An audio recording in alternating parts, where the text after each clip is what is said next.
খড়িবাড়ির কেশরডোবায় অবৈধভাবে পুকুর ভরাটের অভিযোগ। 1 বিঘা জমিতে রয়েছে পুকুর, আর সেই পুকুর চলছে ভরাট। রাতের অন্ধকারে দেদার চলছে পুকুর ভরাটের কাজ। গতকাল আমাদের প্রতিনিধিরা এলে ক্যামেরার সামনে থেকে পালিয়ে যায় পুকুর ভরাটের কাজের লোক। খড়িবাড়ি থেকে বিহারগামী 327 নং জাতীয় সড়কের পাশে পুকুর ভরাট হলেও হুঁশ নেই প্রশাসনের। এদিকে সরকারের জলাশয় সংরক্ষণের জন্য কড়া হুঁশিয়ারি দিচ্ছে, আরেকদিকে এভাবেই চলছে পুকুর ভরাটের কাজ। স্থানীয় বাসিন্দাদের অভিযোগ, এটি পুকুর ছিল, তাতেই ভরাট চলছে। পুকুর ভরাট হলে বর্ষার জল কোথায় যাবে? নদী সহ বিভিন্ন স্থান থেকে বালি মাটি এনে পুকুর ভরাট করা হচ্ছে। গত 4 দিন ধরে এই ভরাট চলছে। ঘটনায় পুকুর মালিক ভূপেন্দ্রনাথ সরকারের সঙ্গে যোগাযোগ করলেও বাড়ি তালাবন্ধ। ঘটনার খবর পেয়ে ঘটনাস্থলে পৌঁছান শিলিগুড়ি মহকুমা পরিষদের কর্মদক্ষ কেশরী মোহন সিংহ ও খড়িবাড়ি থানার পুলিশ। পুকুর ভরাট অবৈধ, আইনি পদক্ষেপ গ্রহণ করার আশ্বাস দেন তিনি।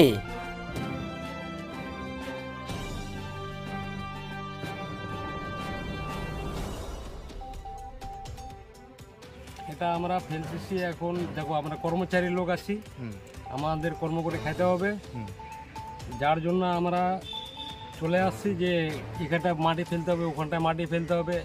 এখন কি জায়গা আর কি পুকুর নাম ওটা আমরা বলতে পারবো না, ঠিক আছে? পুকুরের মধ্যে পুকুর ভরাট করছেন তো? হ্যাঁ। কি বলেন?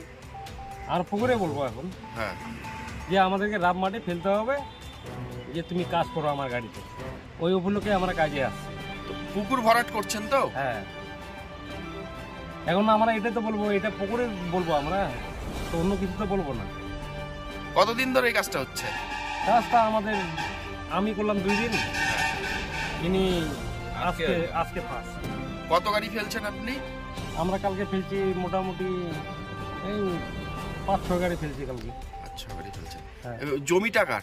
জমিটা হলো শিবচরণদার। না, এই পুকুরটা কার? এই পুকুরটা আমরা বলতে পারবো না, অত আমরা খুঁজে করি নাই, মালিকের নামও আমরা শুনতে চাই। কত করে ফেলছেন ট্রাক্টর? বলতে পারবো না, ওটা একমাত্র মালিক বলতে পারবে। কি নাম আপনার? আমার নাম উত্তম বর্মন। জল যাওয়ার রাস্তা নাই, সব দিকে আমাদের এখন জল যাওয়ার অসুবিধা, বাড়িতে জল ঢুকে যাবে। আমাদের এদিক দিয়ে জল যায় তো রাস্তাটা বন্ধ হয়ে গেল। কি ছিল ওখানে? এখানে পুকুর ছিল। কি করছে এখন? এখন ওই যে পুকুরটা ভরাচ্ছে, বন্ধ করে দিচ্ছে। কতদিন ধরে চলছে এটা? এই তো 4-5 দিন হলো। কোথা থেকে আসছে এই বালিগুলো? বালিগুলো এখন নদীর ওদিক থেকে আনতেছে। কারা করছে এটা? এটা করছে এই যে বিমল সরকারের বেটা কি বন সরকার। এটা কি করবে কি মনে হচ্ছে? এটা এখন কি করবে ওটা তো আমরা বলতে পারতেছি না, এখন কি করবে। ভরাট করে তো মনে হয় বিক্রি টিক্রি হবে। এখন কি যে ওটাও আমি বলতে পারবো না স্যার। আপনাদের জল তো এই পাশ দিয়ে যেত? হ্যাঁ, আমাদের জলটা এদিক দিয়ে যায়। কি পুকুরে কি করতে এখানে? এখানে পুকুরে কিছুই করতো না।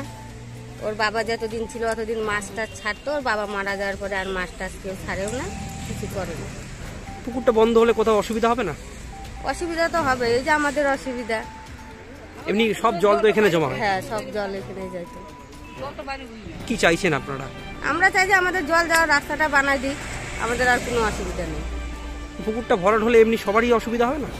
এটা অসুবিধা তো সবার হবে। এখন ওইটা আমরা একা বললে তো আমাদের লাভ নাই, এখন আরো লোক আছে, ওরা বলবে তারপরে তো। আপনাদের কি বলেছিল যে আপনাদের জায়গাটাও নিয়ে নেবে, এরকম কিছু বলেছিল? আমাদের বলছে, আমার কাকা শ্বশুর আছে, আমার কাকা শ্বশুরকে বলছে।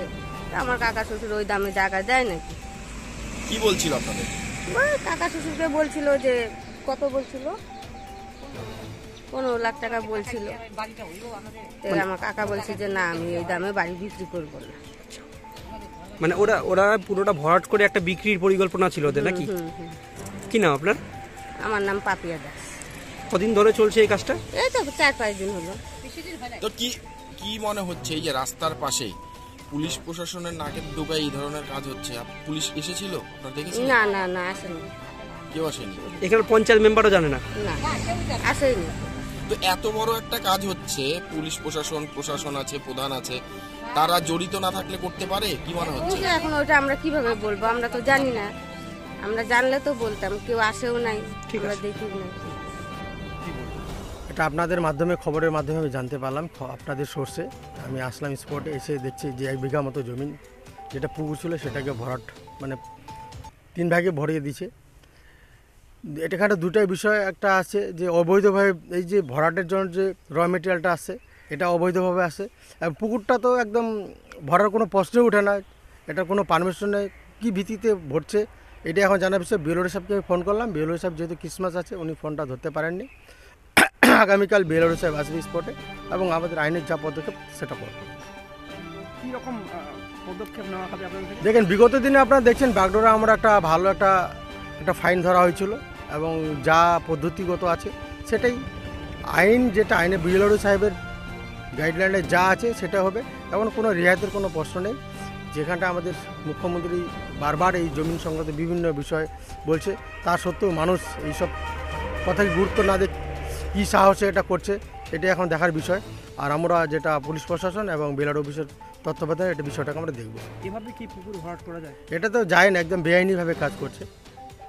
রাস্তার পাশে এভাবে পুকুর ভরাট করাও কি জমি মাফিয়াদের চক্র হতে পারে? দেখেন এই বিষয়ে তো এখন হতেও পারে, বলা যাচ্ছে না। যেহেতু ভরাট করছে নিশ্চয় তো কোনো মতলব আছে না, বিনা মতলবে তার পুকুরটাকে ভরাট করে এত দীর্ঘদিন ধরে পুকুরটা আছে, আজকে হঠাৎ কি মনে হলো যে পুকুরটাকে বন্ধ করতে হবে? নিশ্চয়ই হতেই পারে, প্লটিংয়ের ব্যাপারও থাকতে পারে। ওটা তো বাস্তুতন্ত্রের আঘাত হচ্ছে। একদম।